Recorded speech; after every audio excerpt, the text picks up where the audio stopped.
الحمد لله نحمده ونصلي على رسوله الكريم وعلى آله وأصحابه ومن تبعهم بإحسان إلى يوم الدين أما بعد اللهم انفعنا بما علمتنا وعلمنا ما ينفعنا وارزقنا علما تنفعنا به آمين.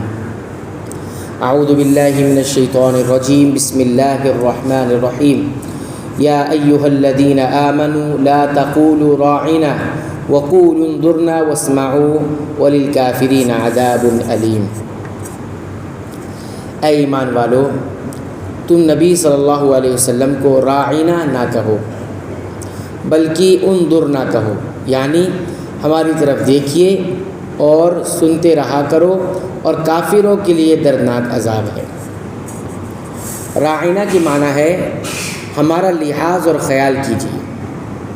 بات سمجھ نہ آئے تو سننے والا اس لفظ کا استعمال کر کے کہنے والے کو اپنی طرف متوجہ کرتا ہے کہ ہمارا خیال کیجیے، ہماری طرف متوجہ ہوجیے، ہمارا لحاظ رکھیے۔ راعنا کا یہ مطلب ہوتا ہے۔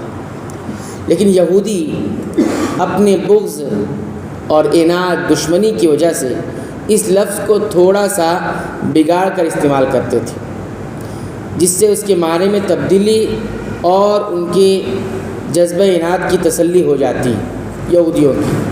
مثلا وہ کہتے تھے رعینا، راعینا کا مطلب ہمارا لحاظ رکھو، ہمارا خیال رکھو۔ وہ کیا کہتے تھے؟ رعینا۔ رعینا کا مطلب ہوتا ہے احمق، بیوقوف وغیرہ۔ اس طرح سے وہ نبی کریم صلی اللہ علیہ وسلم کو کہتے تھے۔ جیسے کہ اور جگہوں پر ہم دیکھتے ہیں کہ وہ کہتے تھے السلام علیکم کی بجائے السلام علیکم، السلام علیکم کہتے تھے، جس کا مطلب کیا ہوتا ہے؟ تم پر موت آئے۔ اور السلام علیکم کا مطلب کیا ہوتا ہے؟ آپ پر سلامتی ہو اللہ کی طرف سے، اور السلام علیکم تم پر موت آئے۔ اس طرح کے الفاظ وہ مسلمانوں سے یا نبی کریم صلی اللہ علیہ وسلم سے کہا کرتے تھے۔ اللہ تعالیٰ نے ایمان والوں سے فرمایا کہ تم انظرنا کہا کرو۔ تم کیا کہا کرو؟ انظرنا۔ کیا مطلب؟ انظرنا کا مطلب ہماری طرف متوجہ ہو، ہمیں دیکھو، اس طرح کا۔ اس سے ایک تو یہ مسئلہ معلوم ہوا کہ ایسے الفاظ جس میں تنقیص یعنی کسی کو کم دکھانا ہو، یا اہانت، کسی کی توہین کرنا ہو، اس طرح کی بات اگر کسی لفظ میں آئے، ایسے الفاظ ادب اور احترام کے پیش نظر اس کا استعمال صحیح نہیں ہے۔ اس طرح کا الفاظ استعمال کرنا نہیں چاہیے کہ جس سے کسی کی مقام میں کمی آ رہی ہو، یا کسی کی توہین کا پہلو نکل رہا ہو، کمتر سمجھنے کی بات آ رہی ہو، تو ایسے الفاظ استعمال کرنا صحیح نہیں ہے۔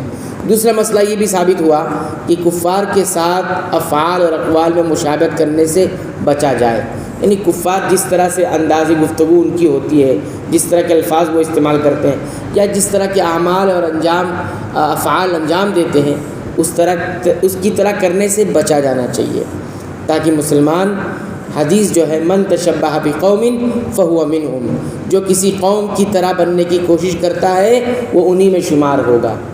تو اس میں جو وعید آئی ہے اس میں داخل نہ ہو جائے۔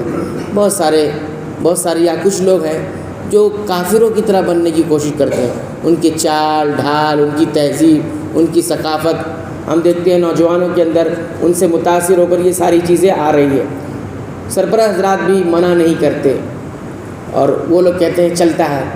تو اس طرح کی چیزیں نہیں ہونی چاہیے۔ جس طرح سے انسان چال ڈھال اور عادات استعمال کرتا ہے، آگے چل کر انہی کی طرح بننے بھی لگتا ہے، ان کے عقیدے کو بھی لے لیتا ہے، یا کم سے کم یہ رہتا ہے کہ ان کے عقیدے کو برا نہیں سمجھتا، کفر کو بھی برا نہیں سمجھتا۔ یہ بہت خطرناک چیز ہے، ان سب چیزوں سے بچنا چاہیے۔ کیا مسلمانوں سے یہ کہا گیا کہ راعینا چھوڑ دو، وہ مت کہو، انظرنا کہا کرو، ہے نا؟ کیوں کہا گیا؟ حالانکہ راعینا بھی کہہ سکتے ہیں، رعینا تو نہیں کہہ رہے یہود کی طرح۔ تو یہ بات بہت اہم ہے۔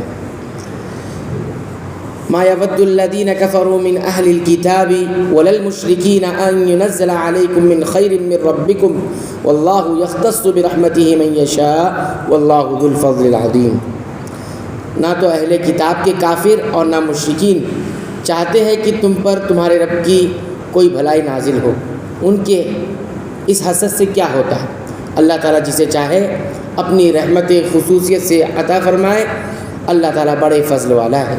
ما ننسخ من آیت او ننسیہا نأتی بخیر منہا او مثلہا الم تعلم ان اللہ علی کل شیء قدیر۔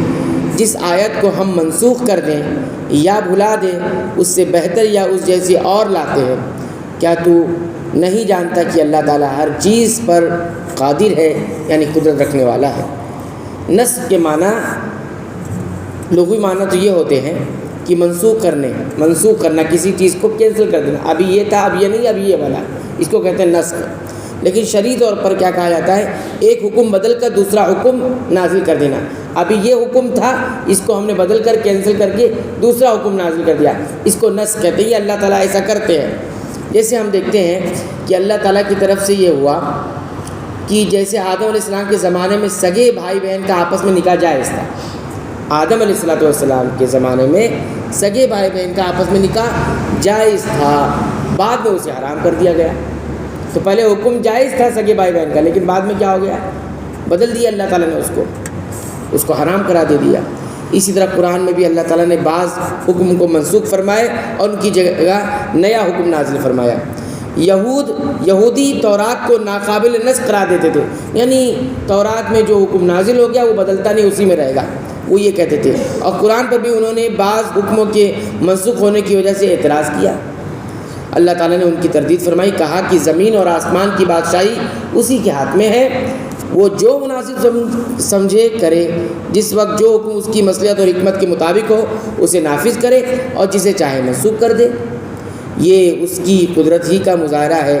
بعض قدیم گمراہوں مثلاً ابو مسلم اصفہانی اور معتزلی اور آج کل کے بھی بعض متجددین نے یہودیوں کی طرح قرآن میں نسخ ماننے سے انکار کیا، یعنی ایسا نہیں ہوتا ہے کہ کوئی حکم ہوگا اور اللہ تعالیٰ اس کو بدل دیں گے، نہیں، جو حکم تھا پہلے وہ ابھی بھی رہے گا۔ لیکن اللہ تعالیٰ کیا کریں کہ ہم بدلتے بھی ہیں اور بھلا بھی دیتے ہیں، لیکن نیا حکم اس کی جگہ لے کر آتے ہیں۔ لیکن صحیح بات یہی ہے کہ جو یہاں ذکر کی گئی ہے اور سلف صالحین کا بھی عقیدہ یہی رہا ہے کہ اللہ تعالیٰ نے کچھ حکم کو نازل کیا ہے اور اسے بعد میں اپنی حکمت سے اور مصلحت اور لوگوں کے حالات کے پیش نظر سے بدلا بھی ہے۔ ایسے بہت ساری مثالیں ہیں جو دی جا سکتی ہیں۔